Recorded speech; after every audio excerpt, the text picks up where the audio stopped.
សួស្តីបងប្អូនទាំងអស់គ្នានៅក្នុងក្រុមក៏ដូចជានៅក្នុងpage ទាំងអស់គ្នាបងប្អូនការ live នេះគឺចេញពី page ផ្ទាល់របស់សប្បុរសធម៌ជាងខាងសប្បុរសធម៌ណាបាទរាល់ថ្ងៃនេះយើងបង្កើតឱកាសថ្មីជាច្រើនដែលឲ្យបងប្អូនយើងចូលរួមរៀនសូត្ររៀនជំនាញវគ្គជំនាញមានម៉ូតូគោយន្តដើម្បីចុះឈ្មោះចូលរៀនអញ្ចឹងបងប្អូនប៉ុន្តែមានបងប្អូនខ្លះនោះគាត់មានវគ្គសិក្សាហើយយើងនៅតែខ្ជិលរៀនទៅទៀតណាដល់ពេលវគ្គសិក្សាយើងផ្ដល់ជូនទៅវាធូរពេកអញ្ចឹងបានន័យថា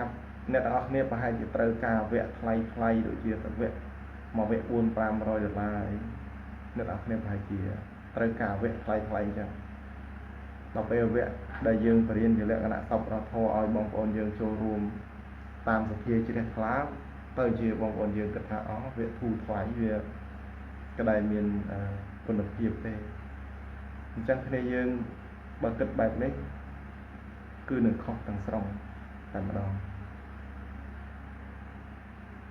ហើយកន្លែងយើងបង្កើតជាលក្ខណៈសប្បុរសធម៌នេះគឺជួយប្រជាជននៅតាមតំបន់បានច្រើនមែនទេច្រើននោះដូចមិនដែរនិយាយថាបានច្រើនបើយើងគិតទៅ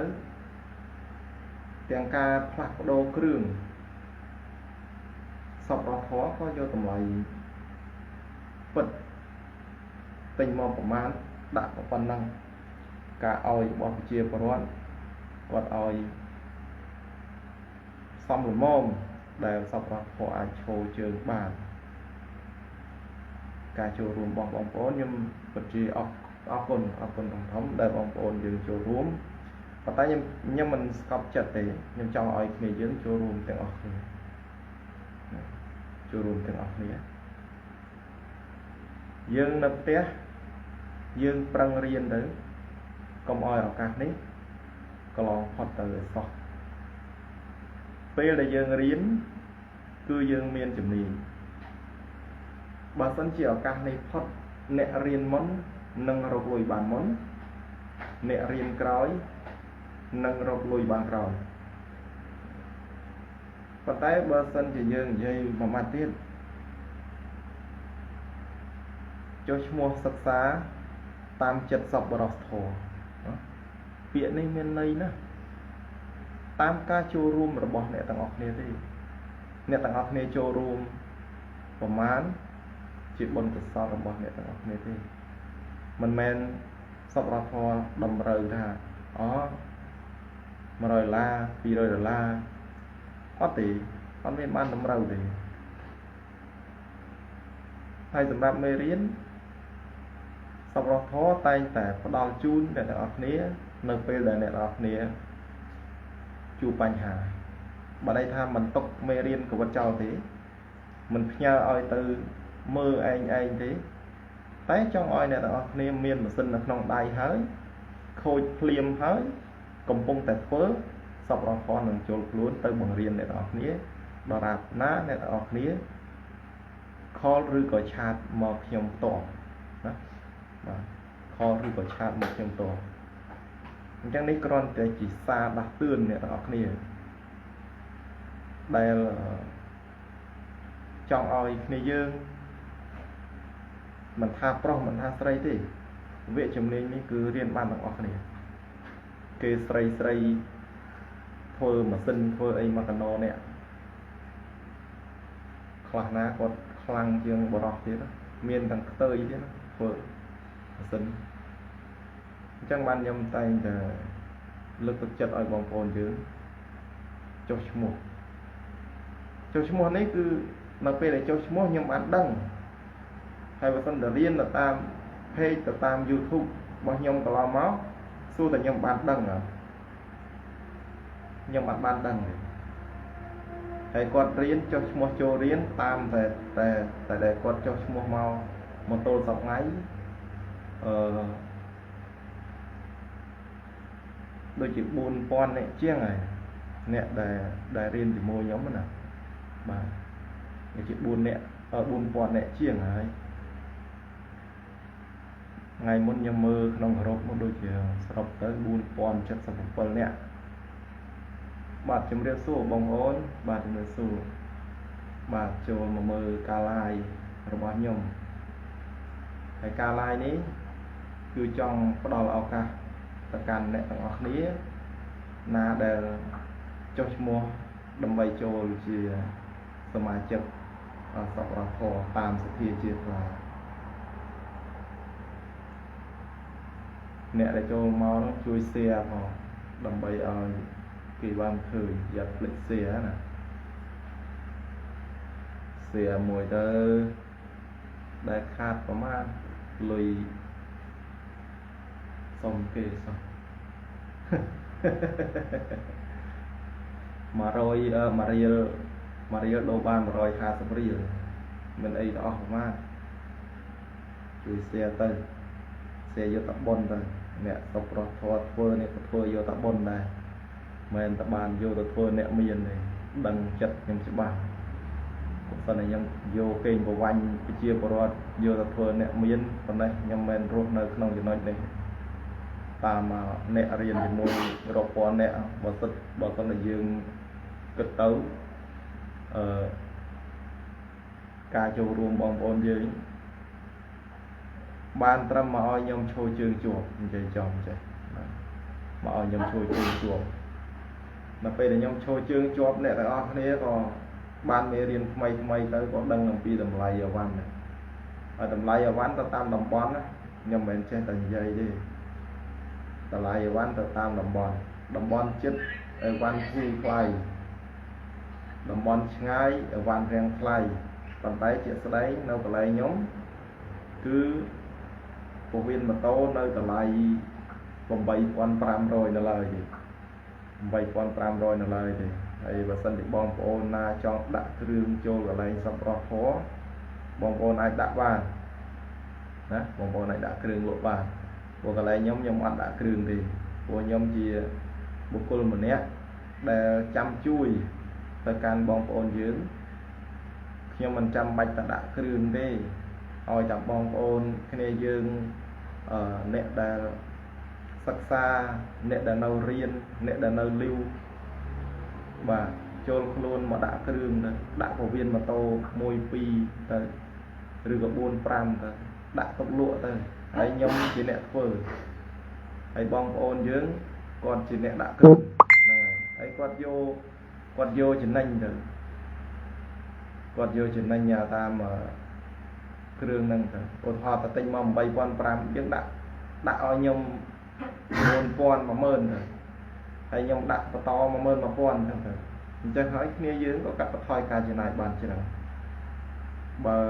ยืนกึศมือปัจจุบันอะไรตัวเวียนมวยมาเมินปรามนะปัจจัยยืนแต่โย่นะบางขณะพอปันนังเป๊ะบางตอนเชียร์ลำบอลยืนเลยจิตซาได้แล้วยืนโย่กว่าตามาเมินมาปอนเลยเด้อbà nói bà tình mà tầm bay quan phạm đó ai mà ơn một quan nó cứ khai cô là cam thì mua được ca sọc con này hơi để nhom trình một ca sọc ra phò đấy đối xa thì nhom mực khơi dùng mình đấy ấy càng xôm nè càng ọc ní công vô cho lom thì mua nâng viện sọc ra phò ăn miên lối đầm bay tật tình cương vô một đặt oi thằng mu thì thằng đo để miên lối gì nè bờ sọc ra phò miên lối phò